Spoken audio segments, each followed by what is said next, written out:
Asalaamu calaykum. وعليكم السلام ورحمة الله وبركاته.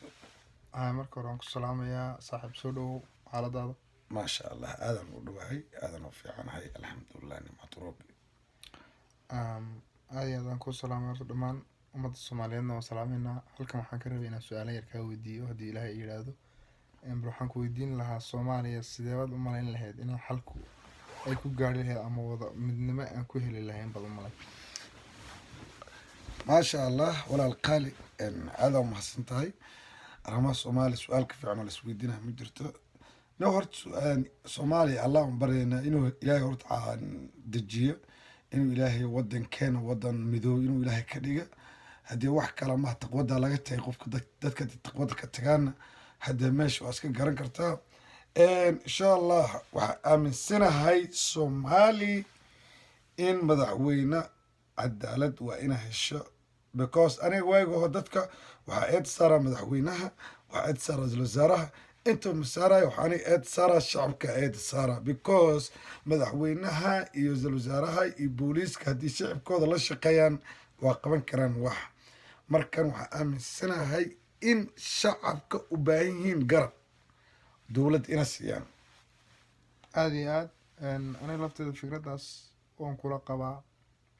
laakiin shacabku wuxuu taagan yahay macnaha madaxdii baana sidaan annaga rabni wax u maamulaynin, sidaan annaga wax rabni wax u qaybinaynin, sidaan aniga fikraddeeda siday ani ila ahaan lahayd macnaha caqligayga ani haddii aan miisaamo sidaan ani ila ahaan lahayd waxay ila noqon lahayd ani inaan all of them wixii hadda Soomaaliya ku nool ee dad maaragtay waxa inay dhalinyar ama wax kalaba ha ahaato odayaal ha noqoto ama beelaha qabiilada degan ha noqoto inaan wax qori ah iyo wax midna lagu rabin laga aruuriyo.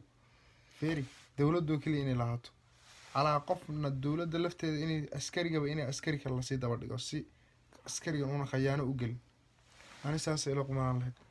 waa sax laakiin maamaha soomaaliyeed waxay ahayd geel dudaya maqal lagama dhex qabto oo macnaheeda tahay ilaa geelka markuu dudaya cunug yar lagama dhex qaban kara hadda si uu dhaqsiyaha badan lagama guri kara qabiilooyinka qoryaha waa in horta dowlad la helaa waa in wax walba kontrabaan laga dhiga okay midaas waxaan leeyahay dadweynaha soomaaliyeed waxaan ka codsanaa shanta soomaaliyeed in madaxdooda la shaqeeyaan number one ana waa taageersanahay dowladda waa ina la shaqeeya wixii kasoo horjeedana waa ilmaha iska caasiyoobay sidaa hadda ka hor idinku sheegay ilmahaadan haddii caasiyoobaan waa la tarbiyeeda waxaa maqli jiray cunugaada kooda hore usha macnaha kala lex jecloota seefaa lama jarataa soomaali ilmaheeda ayagaa marka hore duurka ku daysay cunuga markuu dhamo haddii labada dhigood laga jara dadka sidaasa noqon lahayn markan dadka haddii xoolo yihiin dadka sida xoolaha camala loola dhaqmaa Okay,